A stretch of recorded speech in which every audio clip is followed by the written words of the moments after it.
Good evening everyone. First of all, और कैसे हो आप सब? Yes, I am fine fine. What about you? Good, ठीक है। अच्छा लगा दिए क्या कैमरा? ठीक है ठीक है, कोई नहीं कोई नहीं, शूट हो जाएगा, ये भी चला जाएगा यूट्यूब पे, वहाँ पे सब लोग इसको देख लेंगे। हाँ हाँ ठीक है। चलिए, तो आज हम बात करेंगे किसके बारे में? समाज के बारे में, कि समाज होता क्या है। आपका कोई भी एग्जाम होगा, आप अपने एग्जाम में यहाँ से तो इस टॉपिक से आप मार्क्स स्कोर कर सकते हैं, नो डाउट। जो भी आपका एग्जाम होगा, अगर आप इसे अच्छे से पढ़ लेंगे तो आपका एग्जाम आराम से क्लियर होगा। यहाँ का तो जो मार्क्स रहेगा वो आपको 100% मिलेगा। उसमें पूरे ब्रह्मांड की कोई ताकत नहीं काट सकती यहाँ की मार्क्स, जो मैं आज आपको सिखाने वाला हूँ। ठीक है, तो हम सबसे पहले सीखेंगे कि समास कहते किसे हैं। तो दो या दो से अधिक शब्दों के जोड़ने से जब एक नया शब्द बनता है तो उसे समास कहते हैं। क्या डेफिनेशन है? दो या दो से अधिक शब्दों के जोड़ने से जब एक नया शब्द बनता है तो उसे समास कहते हैं। और समास विग्रह, समास विग्रह मतलब कि समस्त पदों को हम अलग अलग करते हैं, अलग अलग करने की प्रक्रिया को समास कहते हैं। समस्त पदों को अलग अलग करने की प्रक्रिया को समास विग्रह कहते हैं। यहां तक किसी को कोई डाउट है? ठीक है, कॉपी पेन लेके लिखना स्टार्ट करो प्लीज, लिखने में कोई कसर मत छोड़ो। हाँ, लिखते रहो ताकि आपको पता चले कि क्या चल रहा है। अब देखो, हम देखेंगे क्या? समास के भेद, कि समास के भेद कितने, उनके टाइप्स कितने होते हैं। तो बच्चों, समास के 6 भेद होते हैं। पहला अविभाव समास, दूसरा है द्विगु समास, तीसरा द्वंद्व समास, चौथा तत्पुरुष समास, पांचवा कर्मधारय समास और 6 बहुव्रीहि समास। टोटल कितने भेद होते हैं समास के? 6 भेद होते हैं। ठीक है, और 6 अगर जैसे पूछ लिया कि समास के कितने भेद होते हैं, 1 मार्क्स के लिए पूछा, तो आप लिखेंगे समास के 6 भेद होते हैं। जब वो पूछेगा कि समास के 6 भेदों के बारे में बताइए, तब हम उसके बारे में लिखेंगे। ठीक है, अब हम एक एक करके सबके बारे में आपको डीप में बताने वाले हैं। तो प्लीज कॉपी और पेन लेके रेडी हो जाइए, हम एक एक करके सबके बारे में बताने वाले हैं। यहां तक किसी को कोई डाउट है? अब देखते हैं कि अविभाव समास किसे कहते हैं। अविभाव समास है वह समास जिसका पहला पद उपसर्ग हो या अविवाची हो। उपसर्ग मतलब कि जो शब्द उसके आगे जोड़ दिया जाता है। उपसर्ग मतलब है कि शब्द के पहले कुछ शब्द हम जोड़ दें तो उसे उपसर्ग कहते हैं। हो तो उसे अविभाव समास कहते हैं। जिस शब्द से पहले बे, यथा, प्रति, भर या आ शब्द आ जाएगा उसे हम अविभाव समास कहते हैं। उपसर्ग मतलब है कि शब्द से पहले हम कुछ शब्द जोड़ दें, कुछ शब्द जोड़ दें। जैसे एक होता है लाभ, लाभ होता है ना। अब लाभ के पहले अगर हम कुछ शब्द जोड़े तो क्या हो गया? शुभ। ठीक है, शुभ लाभ, इसे क्या कहते हैं? उपसर्ग। और इसी उपसर्ग में आपका अविभाव समास आएगा। देखो, जैसे रातों रात, रात ही रात, नहीं क्या कोई फेमस हो जाता है, कहते अरे रातों रात तो भाई फेमस हो गया। घर ही घर, रो हाउस, देखो आप लोग, रो हाउस नहीं क्या कहते, घर ही घर था वहां पे, रो हाउस। हाथों हाथ, कहते यार लगे हाथ ये भी काम कर ले, हाथों हाथ। अब देखो, उदाहरण में आपको दिखा रहा हूं, उदाहरण में है जैसे आजीवन, आमरण, आ और आस। देखो, एक तो होता है क्या? जीवन। भाई जीवन से हमको ये नहीं पता चलेगा कि ये कौन सा समास है, लेकिन उसके पहले क्या लगा? आ, और आ क्या है? उपसर्ग है। मैंने बताया है कि शब्द से पहले, देखो इधर दिया है ना, पहला शब्द उपसर्ग या अविभावी हो। देखो उपसर्ग हो रहा है नहीं, शब्द के पहले अगर हम कोई शब्द को जोड़ रहे हैं तो उसे क्या कहेंगे? अविभाव समास। देखो, एक होता है जीवन, उसके पहले आ लग गया, क्या हो गया? आजीवन। और आजीवन क्या हुआ? है अविभाव समास हुआ। मरण, आमरण। एक होता है शक्ति, क्या होता है? शक्ति। लेकिन शक्ति जिसके पास में पावर वगैरह है उसे क्या कहते हैं? शक्ति। लेकिन यथाशक्ति, जिस शक्ति के बारे में हमको पता ही न चले भाई इसके अंदर कितनी शक्ति है, पावरफुल, फुल मोटिवेटेड, यथाशक्ति, क्या है? यथाशक्ति, शक्ति का कुछ घटना ही नहीं है। ये क्या होता है शब्द? सब्र। सब्र कहते भाई थोड़ा सब्र कर लेना, थोड़ा सब्र कर लो ना, कि सब्र नाम की चीज नहीं है। और शब्द से पहले अगर बे लग जाए तो क्या हुआ? ये बेसब्र। और ये जो बे लग रहा है ये उपसर्ग वाला है, शब्द से पहले लग रहा है, किस में आएगा? अविभाव समास में आएगा। यहां तक किसी को कोई डाउट है? प्लीज, अगर किसी को कुछ भी डाउट रहेगा इसमें तो प्लीज पूछिए। नेक्स्ट देखो, जैसे कह रहा है पेट, ये है अपना पेट। पेट के आगे क्या लगा दिया? हम उपसर्ग में थोड़ा सा ऐड कर दिए। क्या किया ऐड? भर पेट। अब भर पेट किस में आएगा? देखो ये है ना, ये है पेट और ये है भर पेट, तो भर पेट अविभाव समाज में आया कि नहीं है? ये है दिन, और दिन के ऐड कर दिया हमने क्या? प्रतिदिन, तो प्रतिदिन अपना अविभाव समास होगा। इस बात को ध्यान में रखना, ठीक है। सेकंड देखिए क्या कह रहा है सेकंड में कि द्विगु समाज। द्विगु समाज किसे कहते हैं? वह समाज जिसका पहला पद संख्यावाची और दूसरा पद प्रधान हो। जो पहला पद हो संख्यावाची हो, संख्यावाची मतलब 1 2 3 4, मतलब वो काउंट करने वाला संख्या हो। संख्या कैसा हो? जो काउंट करने वाला हो, तो उसे द्विगु समास कहते हैं। इसका ट्रिक क्या है? द्विगु समास में संख्या की प्रधानता होती है। प्रधानता मतलब कि संख्या की इंपॉर्टेंस देखा जाता है, उसको क्या इंपॉर्टेंस है। तो जैसे पंचमूल, क्या है? पंचमूल, 5 मूलों का समूह। देखो, और इसे हम समास विग्रह भी तो कर रहे हैं, इसको कौन देखेगा? समास विग्रह हो रहा है कि नहीं? कि 5 मूलों का समूह, जिसमें 1 मूल 2 मूल 3 मूल है, 5 मूलों का समूह, उसे पंचमूल। 9 ग्रहों का समूह, 9 रत्नों का समूह, ठीक है। देखो, चौगुना 4 गुना, सप्तद्वीप 7 द्वीपों का समूह, त्रिकोण 3 कोणों का समूह, नवरात्रियों का समूह, तिरंगा 3 रंगों का समूह। आएगा समझ में? अब देखो द्वंद्व समास, लिखते चलो, लिखने में कोई अच्छा ठीक है, आ जाएगा, यूट्यूब पे आ जाएगा, उसकी टेंशन लेने की बात नहीं है। आप इस वीडियो को वापस से देख सकते हो। हाँ, शूट हो रहा है, शाम तक तो आ ही जाएगा, शूट हो रहा है, शाम तक तो आ ही जाएगा, नो डाउट। द्वंद्व समास वह समास जिसका प्रथम पद तथा द्वितीय पद दोनों ही प्रधान हो। मतलब पहला पद और दूसरा पद दोनों ही इंपॉर्टेंट है, दोनों ही क्या है? जरूरी है, और दोनों समान है। जोड़ी का बोध मतलब क्या होता है? इंफॉर्मेशन देना।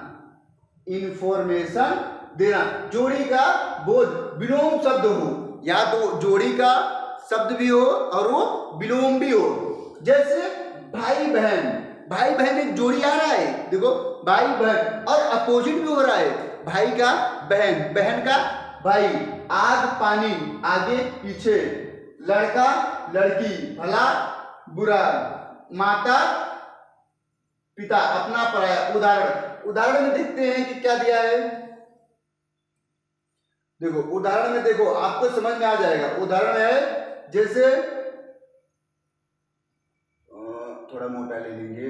हाँ, उदाहरण देखो, भाई और बहन, धर्म और अधर्म, धर्म अधर्म, माता एवं पिता, माता पिता। देखो शब्द की जोड़ी भी हो रही है और शब्द विलोम भी हो रहा है, शब्द की जोड़ी भी हो रही है और शब्द विलोम भी हो रहा है। यहां तक किसी को कोई डाउट है कि शब्द की जोड़ी भी हो रही है और शब्द, देखो आग और पानी, अपना और पराया,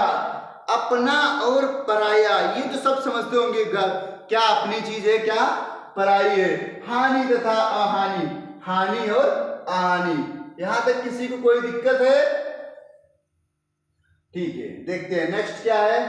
तत्पुरुष समास वह समास जिसमें दूसरा पद प्रधान हो तो उसे तत्पुरुष समास कहते हैं। और इसका क्या ट्रिक है ये भी देख लीजिए, ठीक है। यहाँ पे मैं लिख दे रहा हूं, थोड़ा सा इसका चिन्ह लिखो या फिर लिखो TRICK, ये क्या है इसका ट्रिक है। जैसे ने, को, से, के, लिए, से, का, के, की, में, पर, हे, अरे, ये सब क्या है, ये तत्पुरुष के फॉर्मूला है। मतलब अगर ये सब अगर कहीं गलती से आपको बीच में दिखे तो आप ये समझ जाना कि ये तत्पुरुष का ही है। किसका है ये तत्पुरुष का ही है, किसी दूसरे का नहीं है। जैसे कह रहा है उदाहरण में लाठी चोर। लाठी चोर मतलब क्या है कि जो लाठी को चुराता है उसी को तो हम कहते हैं लाठी चोर। तो लाठी को चुराने वाला। अब ये जो को आया, को देखो कहाँ है, ये है। और इससे हमको ये पता चला कि ये कौन सा समास है, ये तत्पुरुष समास है। कार्य कुशल, कार्य में कुशल, ये में है, में देखो यहाँ है। इससे क्या पता चला कौन सा समास है ये है तत्पुरुष समास। जेब कतरा, जो जेब को काटने वाला क्या होता है, जेब कतरा। देखो को वापिस आया, ये देखो। इससे क्या पता चला कौन सा समास है ये समास है, तत्पुरुष समास है। यहां तक किसी को कोई डाउट? हाँ बिल्कुल, ऑफ कोर्स। रेखांकित, ठीक है। देखो हम ऊपर करते हैं थोड़ा सा। रसोई घर, रसोई घर मतलब रसोई के लिए घर।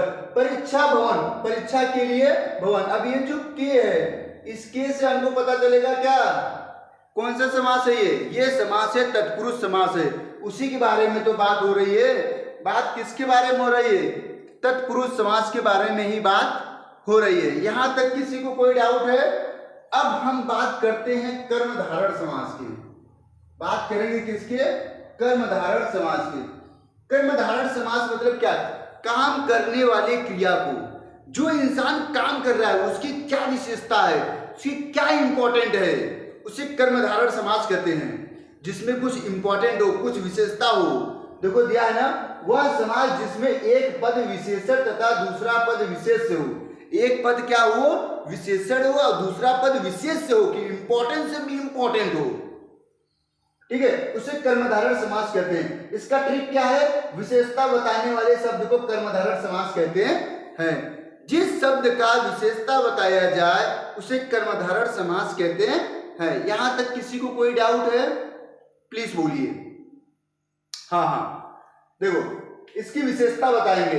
काली मिर्ची, काली है जो मिर्ची, इसमें मिर्ची की क्या बताई जा रही है, विशेषता कि भाई जो काली मिर्ची है वो बहुत तीखी है। मिर्ची काली भी होती है, मिर्ची लाल भी होती है, मिर्ची हरी भी होती है। जिसमें जो मिर्ची है उस मिर्ची की क्या बताया जा रहा है, मिर्ची की विशेषता बताई जा रही है कि मिर्ची कितनी तीखी है, कितनी काली है। नील कमल, नीला है जो कमल, एक है कमल का फूल, वो लाल भी होता है और वो नीला भी होता है। इसमें हमको कमल की विशेषता बता रहे हैं कि भाई जो कमल का फूल है वो कैसा है, वो नीला है।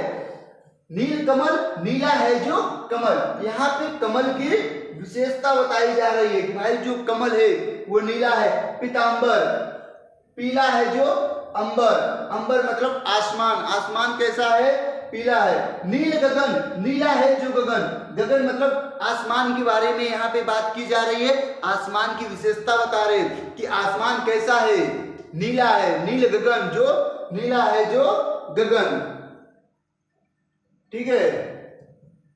अब यहाँ पे नेक्स्ट कह रहा है कि चंद्रमुख, चांद जैसा मुख, जिसका मुख कैसा है, चांद, उसके मुखड़े की क्या बताई जा रही है, विशेषता बता रहे हैं कि भाई उसका जो चेहरा एकदम कटही चेहरा। महापुरुष, महान है जो पुरुष, एक पुरुष है उसकी महानता की विशेषता बता रहे हैं। पुरुष की क्या बता रहे, महानता की विशेषता बता रहे। महावीर, महान है जो वीर। देखो यहाँ पे जो आया ना, ये इस जो से उसकी विशेषता निकल रही ना। आत्मा, महान है जो आत्मा।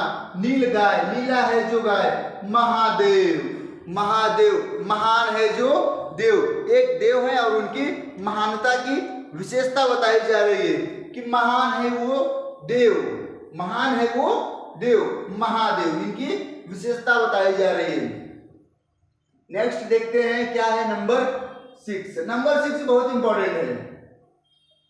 बहुव्रीहि समास, वह समास जिसका दोनों पद अप्रधान हो तो इसे बहुव्रीहि समास कहते हैं। उसका दोनों पद क्या है, असमान हो, अप्रधान मतलब इंपॉर्टेंट नहीं है।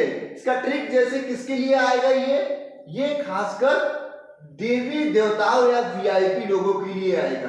किसके लिए आएगा, देवी देवताओं या वीआईपी लोगों के लिए ही ये आता है। उदाहरण देखो, दशानन, 10 मुख है जिनके, अर्थात रावण। यहाँ पे रावण की क्या बताई जा रही है? अप्रधानता। रावण भी तो भाई देवी देवता है ना, तो उसी के बारे में यहाँ पे बता रहे हैं कि रावण क्या है? वीआईपी होगा, भगवान होगा। नीलकंठ, नीला है कंठ जिनका, अर्थात शिव जी। यहाँ पे शिव जी के बारे में ये बताई जा रही है कि शिव जी का जो कंठ है वो कैसा है? नीला है। नीलकंठ जिनका, अर्थात शिव जी। लंबोदर, लंबोदर लंबा उदर जिनका, अर्थात गणेश जी। गणेश जी क्या है? लंबोदर है। ओके, भगवान। गिरिधर, गिरिधर के आधार करने वाले, सॉरी गिरि को आधार करने वाले, अर्थात श्री कृष्ण। श्री कृष्ण जी क्या है? गिरि को आधार करने वाले, अर्थात श्री कृष्ण। महावीर, महान है जो वीर, अर्थात महावीर, जो बहुत वीर है, बहुत भाग्यशाली है, उसे क्या कहते हैं? महावीर। ठीक है, नेक्स्ट देखते हैं इसका। एक सेकंड, इसमें देखो, हाँ, ये जो क्वेश्चन आंसर आएंगे, ये जो क्वेश्चन आंसर आएंगे, इसे आप अपने घर पे करके आएंगे। देखो, जैसे चतुर्भुज कौन सा समास है? कर्मधारय, बहुव्रीहि, तत्पुरुष, अप्रिय। कौन सा है चतुर्भुज? ये आएगा किसमें? कर्मधारय में आएगा, तत्पुरुष में आएगा, या किस में आएगा? इसे आप करके आना। पंचवटी कौन सा समास है? पंचवटी द्वंद्व समास है, इसमें से कोई नहीं। या फिर हाथ पैर कौन सा समास है? इसे आप करके आएंगे। देखो, हाथ पैर तो पता ही हो जाएगा, हाथ पैर आएगा गाउन आपका द्वंद्व समास या द्विगु समास, इसे प्लीज करके लाना। लंबोदर कौन सा समास है? कर्मधारय समास, अव्रीहि समास, बहुव्रीहि समास या द्विगु समास? तो बहुव्रीहि समास आएगा। आजकल कौन सा समास है? तत्पुरुष समास, अव्ययभाव समास, कर्मधारय या द्वंद्व? तो कौन सा आएगा? कर्मधारय समास। आजकल एक पेयर में आ रहा है। तो ऐसे चीजों को आप अपने हाथ से इसको करके लाएंगे। ठीक है, और यहां तक में किसी को अगर कोई दिक्कत होगा, यहां तक में अगर किसी को दिक्कत होगा, और YouTube वाले अगर कोई कहीं भी कुछ दिक्कत आए तो प्लीज एक बार कमेंट करके हमसे पूछ लेना।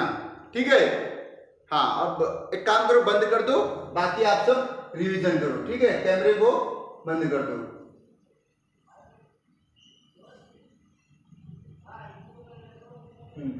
कैमरे को बंद कर दो, एक बार रिवीजन करा देते हैं। ओके, चलो बाय बाय। हाँ, आप सबका रिवीजन होगा।